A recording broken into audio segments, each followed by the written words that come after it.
Alors maintenant, nous allons passer à notre rubrique donc sortie littéraire.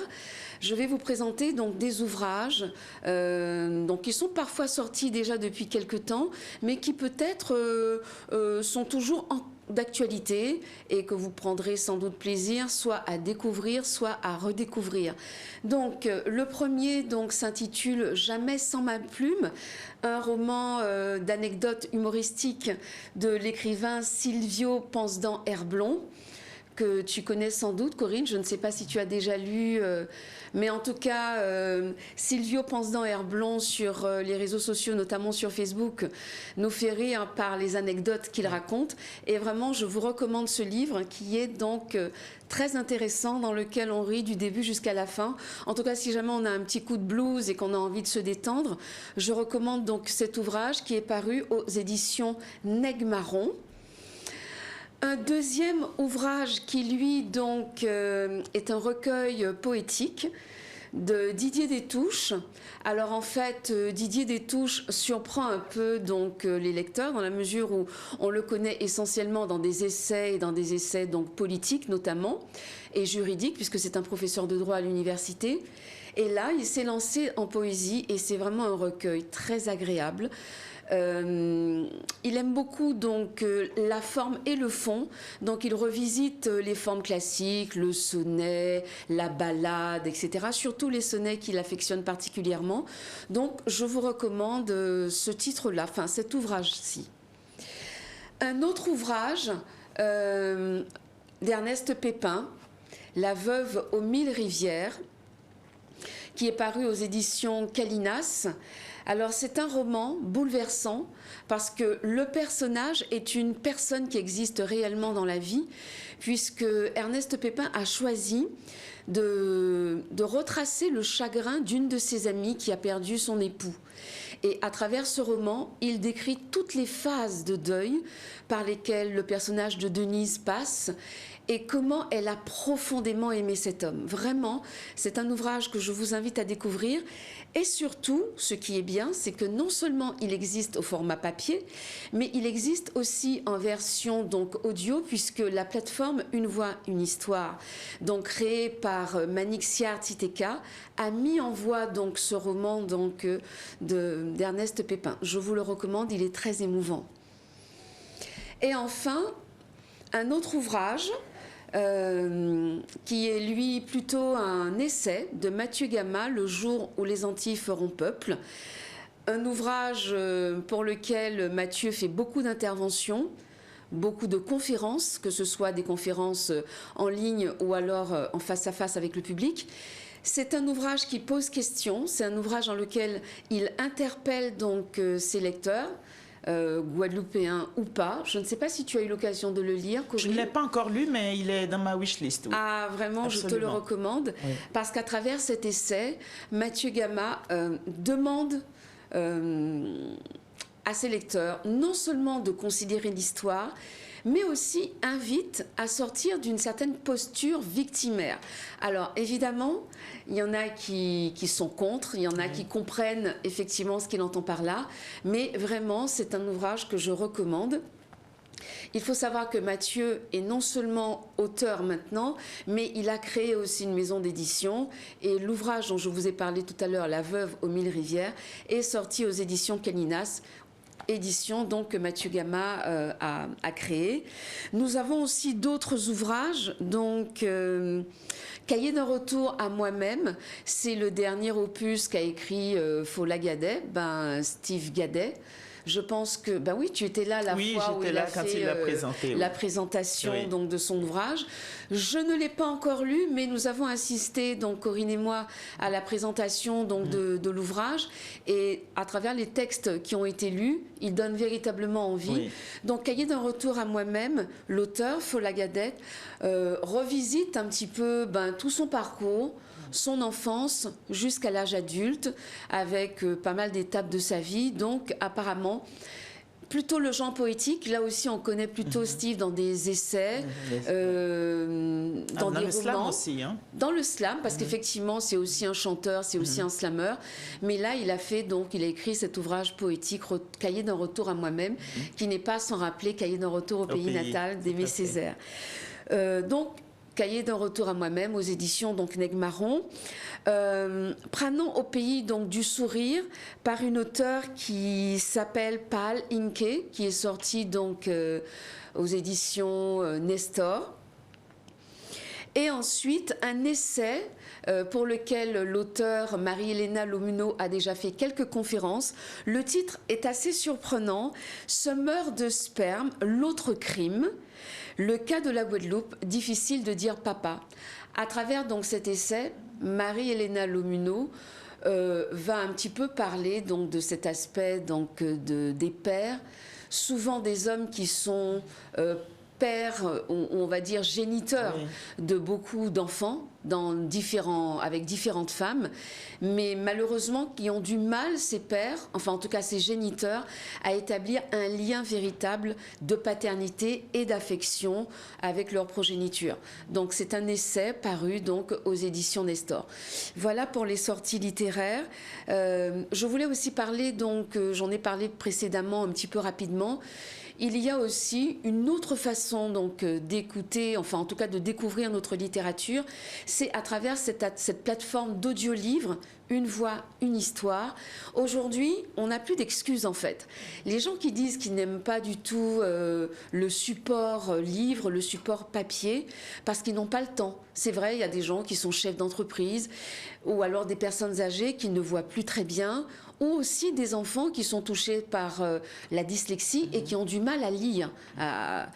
Donc, il existe cette plateforme d'audio-livres. Vous pouvez vous abonner et pouvoir découvrir. Donc, certains livres, comme Le jour où les Antilles feront peuple, La veuve aux mille rivières, mais aussi Cahier de retour à moi-même, ont déjà été mis en voix sur la plateforme Une voix, une histoire. Donc, j'espère que vous achèterez ces livres-là. Vous les lirez ou vous les écouterez. Nous allons donc clore cette rubrique et passer à une prochaine rubrique, une rubrique littérature, cinéma, qui s'intitule, Une page se tourne, silence ça tourne. Je vais laisser donc maintenant la place à Alix Lautric pour cette rubrique.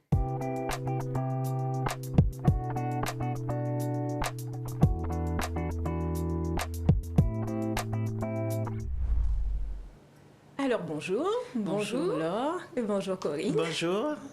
Donc aujourd'hui je vais vous parler de livres adaptés en film et je vais commencer par une question si vous le permettez.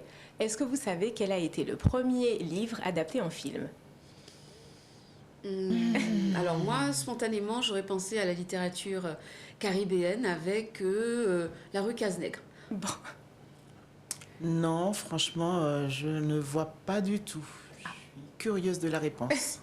Mais en fait, il s'agit d'un livre que j'ai justement ici, De la Terre à la Lune, de Jules Verne, qui a été adapté en 1902 par Georges Méliès, qui était un réalisateur français. Donc il en a fait un court-métrage. Donc c'est vrai que ça date quand même d'il y a très longtemps maintenant, puisqu'on est en 2021, donc ça fait quand même très longtemps. Donc depuis cette date, il y a quand même bien d'autres réalisateurs qui ont suivi. Et aujourd'hui, on peut répertorier plus de 3000 films tirés d'un livre. Donc ça fait quand même énormément. Alors pourquoi adapter une œuvre littéraire? Bon, on pourrait tout simplement écrire des scénarios et ne pas le faire. Mais à vrai dire, il s'agit moins d'un choix que d'une nécessité, tant économique qu'artistique. Parce que l'industrie cinématographique étant fort coûteuse en investissement, ça coûte très cher de faire un film, il a besoin donc d'un sujet bon qui a déjà été jugé par d'autres personnes.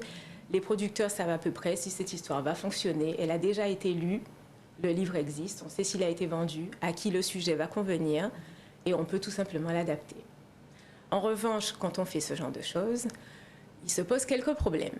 Parce qu'on a l'auteur qui a sa vision du sujet, donc à cela se rajoute le réalisateur, le producteur qui emmène les financements, un scénariste qui vient adapter le livre. Donc quelquefois, il y a des frictions, parce que chaque personne voudrait que son point de vue soit mis en avant, bien sûr, et il faut quand même respecter le fait que le réalisateur... Alors, le cinéma fonctionne comme une équipe, Mais quand quelque chose se passe mal, on se repose sur celui qui est aux commandes, c'est-à-dire le réalisateur. Donc c'est souvent lui qui a le dernier mot, sauf si l'auteur est un auteur très puissant qui peut imposer sa vision. Mais souvent, c'est le réalisateur et le producteur, donc évidemment les finances, qui dictent les règles. Alors, quelquefois, ça se passe très bien. Donc, ils participent ensemble, ils collaborent, ils peuvent changer certaines choses. Quelquefois, c'est un peu plus compliqué. Donc, c'est souvent le réalisateur qui a le dernier mot, vu qu'au final, ce sera son film. Voilà. Mais alors, j'ai une question. Donc, ça veut dire que finalement, l'ouvrage écrit par un auteur devient presque la propriété du réalisateur? Est-ce qu'il y a une Il question devient de droit? presque la propriété. Il y a moyen de l'acheter complètement, donc d'acheter les droits et de pouvoir modifier un peu comme on veut, ou alors de faire participer l'auteur.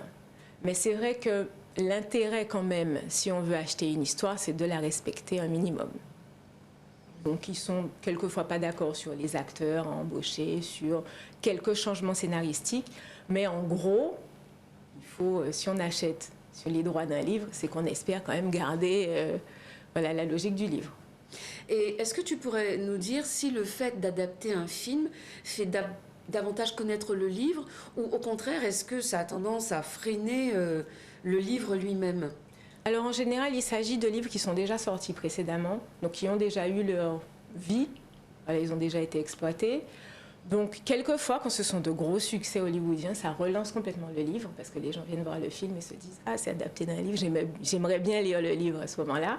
Donc ça redonne quelquefois une seconde vie au livre. Par exemple, dans la série des Harry Potter, dont tu parlais tout à l'heure. Ça avait déjà été un grand succès littéraire, donc ça, je pense moi que ça a permis d'avoir encore d'autres lecteurs, des jeunes qui ont vu le film et qui se sont dit je vais m'intéresser aux livres, parce que les films sortaient au fur et à mesure, les livres étant déjà tous sortis. Donc ça permet d'avoir quelques lecteurs qui se disent j'aimerais bien avoir la suite de l'histoire, et le moyen c'est d'avoir les livres. Et est-ce que tu conseillerais, par exemple, notamment, comme je demandais tout à l'heure à Corinne, quelqu'un qui ne lit pas, est-ce que tu conseillerais de commencer par le film ou pas du tout? Par exemple, un ouvrage, est-ce que si jamais je prends le cas de La Rue Cazenègre, est-ce que tu conseillerais à un jeune de commencer par le film et ensuite d'aller au livre, ou alors de le faire de manière concomitante en même temps? Alors ça dépend un peu. Si vraiment il est réfractaire à la lecture, c'est vrai qu'étant donné qu'il y a un film, ça permet voilà, de se faire à l'histoire et peut-être d'appréhender le livre après différemment. Je trouve que ça gâche un peu parce que ça, le livre permet d'imaginer et le film, bon, on a déjà mis une image sur les acteurs, donc je ne sais pas si je le conseillerais, mais si vraiment on est réfractaire à la lecture, c'est vrai que ça permet d'y aller autrement. C'est une façon de se dire j'ai vu le film, il m'a plu. Je m'intéresse maintenant au livre. Donc merci Laure, je vais justement parler aujourd'hui d'une œuvre littéraire et cinématographique antillaise majeure, La Rue Cazenègre ou Rue Cazenègre pour le film. Donc ce roman a littéralement accompagné mon enfance. Je l'ai lu quand j'étais en CE1, c'était un livre qu'on lisait à l'école. Et après, je l'ai eu pendant des années avec moi. Je l'emmenais absolument partout où j'allais. J'ai fini par avoir des morceaux de livres avec certaines parties que je connaissais par cœur, d'autres que j'ai laissées volontairement de côté. Et maintenant, je comprends pourquoi c'était la fin du livre qui a toujours été un peu compliquée. Donc celle-là, je l'oubliais volontairement. Donc je remercie ma professeure de CE1, d'ailleurs Madame Couchy, pour nous avoir fait découvrir La Rue Cazenègre, le roman et le film que j'ai beaucoup aimé par la suite. Donc La Rue Cazenègre, c'est un roman autobiographique de Joseph Zobel, publié en 1950, dont l'action se déroule en Martinique dans les années 30. Joseph Zobel est né en 1915 à Rivière-Salée. Son père était chauffeur de maître et sa mère, qui était employée de maison, n'avait pas le temps de l'élever. Donc, comme José, le jeune héros du roman, il reste attaché au giron de sa grand-mère maternelle, dont Mantine, donc la grand-mère de José dans le film et dans le livre, est la réplique. Je vais faire un petit résumé, on ne sait jamais, c'est vrai que c'est un classique, mais voilà. Donc tout commence à La Rue Cazenègre, dans les campagnes de l'enfance de José, où la population travaille au service des béquets propriétaires. Donc c'est un travail intensif, harassant. Donc il travaille toute la journée dans les champs de canne et il rentre le soir. Donc les conditions sont misérables et les maigres salaires se limitent vraiment à quelques sous. Ils n'ont les moyens d'absolument rien s'offrir. Grâce au désir d'apprendre de José et à la volonté de Mantine, donc sa grand-mère, de le voir échapper à cette condition, il obtient, grâce à l'école, son certificat d'études et il passe un concours où il a un quart de bourse. Donc il s'avère que cette bourse n'est pas assez, c'est juste un quart, donc insuffisante pour payer le lycée. Alors Mantine quitte le village pour aller vivre à Fort-de-France avec son petit-fils. Donc dans la capitale, il découvre une autre forme de servitude parce qu'il passe de rue Cazenègre à la condition de domestique, donc pour les Noirs de l'époque, qui travaillent chez des familles de béquets. C'est comme ça qu'elles gagnent leur vie. Donc José est un peu étonné de cette situation parce qu'il pensait quitter la campagne pour la capitale et que ce serait totalement différent. Et ce n'est pas le cas. Donc voilà, il se retrouve toujours dans une situation de... Alors, c'est une peinture d'une société de caste, en fait, post-esclavagiste. Et José nous raconte son histoire où, grâce à l'école, il arrive à sortir un peu de cette condition. Donc c'est une écriture qui est gaie. Bizarrement, pourtant, la situation ne l'est pas, mais c'est pourtant joyeux parce qu'il parle beaucoup des jeux avec ses camarades, aux gens qu'il rencontre, aux enfants dans sa situation ou d'autres situations. Il aime beaucoup rencontrer de nouvelles personnes, c'est un enfant joyeux. Et donc, on se prend d'attachement, en fait, pour les personnalités du livre, et en particulier la grand-mère de José, qui est quand même le personnage central et qui est abîmée par sa vie de travail, mais qui reste une femme aimante et vraiment attachée à son petit-fils. Alors, le livre a été adapté, le livre de Joseph Zobel, donc a été adapté par la réalisatrice Eusanne Palsy, donc c'est une réalisatrice martiniquaise. Elle a gardé vraiment l'essence vraiment du livre, donc c'est vraiment... Il y a eu des ajouts, bien sûr. Donc le film est très fidèle au roman, mais quand on fait un film, on est souvent contraint d'éliminer les détails du livre, parce que dans un livre, on peut mettre énormément de détails, mais dans un film, il y a un temps qui est quand même raccourci, donc on est obligé de concentrer certaines histoires. Alors dans le film, Delia, c'est la maman de José, qui est domestique à la ville. Le personnage a été supprimé. Donc on se retrouve avec Mantine, la grand-mère, qui est vraiment le personnage central du film. José, n'ayant pas d'autres parents, donc il a vraiment que sa grand-mère, elle a vraiment un personnage central et son sacrifice, parce qu'il s'agit de ça, puisque finalement, elle se sacrifie pour son petit-fils, il y a vraiment toute sa place. Donc il y a un personnage, Monsieur Médouze, qui est le sage du village. Dans le livre, il n'a pas tout à fait le même rôle d'éducateur spirituel. Il y a une scène qui a été rajoutée où il parle du respect de toute vie et de la nature. Celle-là a été rajoutée pour le film. C'est un bel ajout, je pense. Non pas que ça manquait dans le livre, mais c'est un bel ajout. Il y a quelques ajouts quand même aussi au roman. José donc devait concourir seul pour sa bourse. Dans le film, il a une amie, fille, Tortilla, qui y participe aussi. Donc, elle a les mêmes capacités que lui, elle pourrait y arriver, mais son père estime qu'elle en sait déjà suffisamment pour une fille et qu'elle doit donc arrêter ses études et aller travailler au champ de canne. C'est vrai que c'est difficile, mais la réalisatrice montre que pour lui, c'est difficile, mais pour une fille, on estime qu'elle en sait déjà assez, elle a accompli tout ce qu'elle pouvait accomplir, donc maintenant elle retourne au champ. Donc j'ai un peu parlé du casting.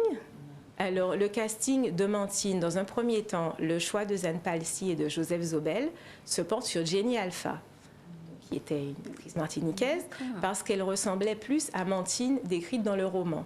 Elle est grande et mince, donc elle ressemble à Mantine telle que Joseph Zobel l'avait imaginée. Mais leur producteur principal, qui s'appelle Michel Loulergue, il a décidé que ce serait Darlene Legitimus, parce que pour lui, elle correspond mieux à l'image des femmes noires dans les films américains, tels que Autant en emporte le vent. Il la trouve plus émouvante et conforme à l'idée occidentale des grand-mères antillaises. Donc pour lui, cette actrice correspond mieux. Donc voilà, ils sont pas obligés de se plier, mais c'est lui finalement qui a le dernier mot. Donc pour Médouze, Joseph Zobel a quelqu'un également, qui est un comédien de théâtre du Sénégal, Douta Seck, qui est très bien dans le rôle de Monsieur Médouze. Et pour terminer le casting, il y a Gary Cadena, qui joue José. Donc moi je me souviens surtout de sa voix, parce que c'est lui qui guide tout le film, qui décrit tout ce qu'il rencontre et qui parle de tout ce que José éprouve. Et Moi, j'ai bien aimé le choix d'avoir cette voix d'enfant en fait, qui guide le film. C'est Ouais. vrai. Donc, plusieurs musiciens, chanteurs, flûtistes, on les retrouve dans le film. Oh, moi, j'ai juste noté Eugène Mona et Joby Bernabé, donc ils participent au film en tant qu'acteurs et figurants. Oui. Alors, la plupart des figurants sont interprétés par des habitants de l'île. Ce sont des gens qui n'étaient pas forcément acteurs, mais qui viennent participer au film. Donc, c'est intéressant de les avoir dans le film. Et le décor de la rue Cazenègre a déjà servi d'habitation à de vrais coupeurs de canaux. C'est un décor qui existe, qui a même servi d'habitation. Et pourtant, quand on voit le décor, voilà, il est très, très sommaire. Très. Donc, Eusanne Palsy a auditionné près de 4000 enfants parce qu'elle voulait qu'ils soient à l'image de la Martinique en 1980. Il y a beaucoup, beaucoup d'enfants martiniquais qui ont participé au film et ça donne une vision réaliste de la population martiniquaise à cette époque. Donc, esthétiquement, c'est vrai que c'est un film très doux avec des images sépia, des couleurs un peu pastel. Et c'est un film qui est bienveillant, je trouve vraiment, avec les personnages et avec le peuple martiniquais, malgré une histoire qui est quand même, il faut le dire, C'est vrai. oui, vraiment difficile. Parce que, voilà. Donc, bien que le livre ait été un succès littéraire, donc le livre a fonctionné, en ce qui concerne la genèse du film, par contre, le montage financier est difficile. C'est souvent compliqué d'avoir de l'argent pour les films. Donc, le projet séduit parce que c'est un petit Français, antillais, pauvre, noir, qui s'élève grâce à l'école républicaine, grâce à son savoir. Mais le projet gêne quand même, parce qu'il rappelle que la République française a été esclavagiste, colonialiste, et les Antillais en sont la mémoire vivante, les témoins et les victimes. Donc on est plein dedans. La crainte de certains investisseurs est que le film provoque un sentiment de culpabilité. On sait à peu près de qui, des gens qui ne veulent pas connaître l'histoire ou qui ne s'intéressent pas forcément à l'histoire de France, parce que ça fait partie de l'histoire de France, tout simplement. C'est pas un jugement, c'est comme ça, et puis c'est tout. Et certains producteurs disaient aussi que ça pouvait être un film communautariste. C'est souvent ce qui est reproché quand on parle d'une communauté, mais la vraie question, c'est qu'ils se demandaient en quoi cette histoire de noirs ou de nègres antillais va intéresser le public qu'ils ont envie de toucher, c'est les enfants de France. Donc les enfants blancs, est-ce qu'ils vont s'identifier? Et pourtant, le film trouve son public. Donc avec un budget de 3,5 millions de francs à l'époque, donc ça fait à peu près 500 000 euros, il sort en 83 et il a pas mal de récompenses, à la Mostra de Venise en particulier, le Lion d'argent, un prix d'interprétation pour Darling Legitimus, et l'année suivante, il remporte le César de la première œuvre. Donc c'est un succès. Rue Cazenègre gagne 17 prix, c'est quand même beaucoup de prix, et obtient un succès international. À sa sortie, donc il est sorti en 1983, le film est resté 40 semaines en exploitation à Paris. Il a fait 360 000 entrées, ce qui était un succès pour l'époque. Donc il a très bien fonctionné. Finalement, il fallait prendre des risques. C'est souvent compliqué pour le cinéma de prendre des risques, mais ça rapporte. Voilà. Donc, Silence se tourne se termine. Donc j'espère revenir la prochaine fois. Ce sera une adaptation quand même beaucoup plus effrayante. Merci beaucoup, Alix. Fort intéressant tout cela. On a appris beaucoup de choses, n'est-ce pas, Corinne? Ah oui, carrément. Est-ce que tu carrément. souhaites réagir par rapport à ce qu'Alix vient de nous dire? Je dis que ça a été une grande injustice que ce film n'ait pas été présenté à Cannes, parce qu'il valait largement le Grand Prix ou la Palme d'Or à Cannes. Mais bon, on fait des choix, Oui. et puis donc ce film n'avait pas été sélectionné. Des voix se sont élevées bien après pour le dire, et aujourd'hui, tout le monde reconnaît que ce film avait largement sa place au Festival de Cannes. Moi, je suis assez surprise de découvrir que dans les années 80 se posaient déjà ces questions qui sont encore d'actualité aujourd'hui. Oui. C'est-à-dire que quand des réalisateurs antillais font un film, le premier argument, c'est l'argument communautariste. C'est quand même assez surprenant de voir que, après presque une quarantaine d'années plus tard, ce sont encore les Oui. mêmes arguments qui sont mis en avant. En tout cas, merci beaucoup, Alix. Merci. Nous allons te retrouver donc le mois prochain. Cette émission s'achève. Nous remercions donc tous les téléspectateurs qui nous ont suivis. Cette émission a pour but de faire aimer, de faire découvrir la littérature, nos auteurs, les adaptations effectivement donc de romans. Nous espérons que cette émission retiendra votre attention. Nous vous disons à bientôt, certainement au mois prochain. Merci, au revoir.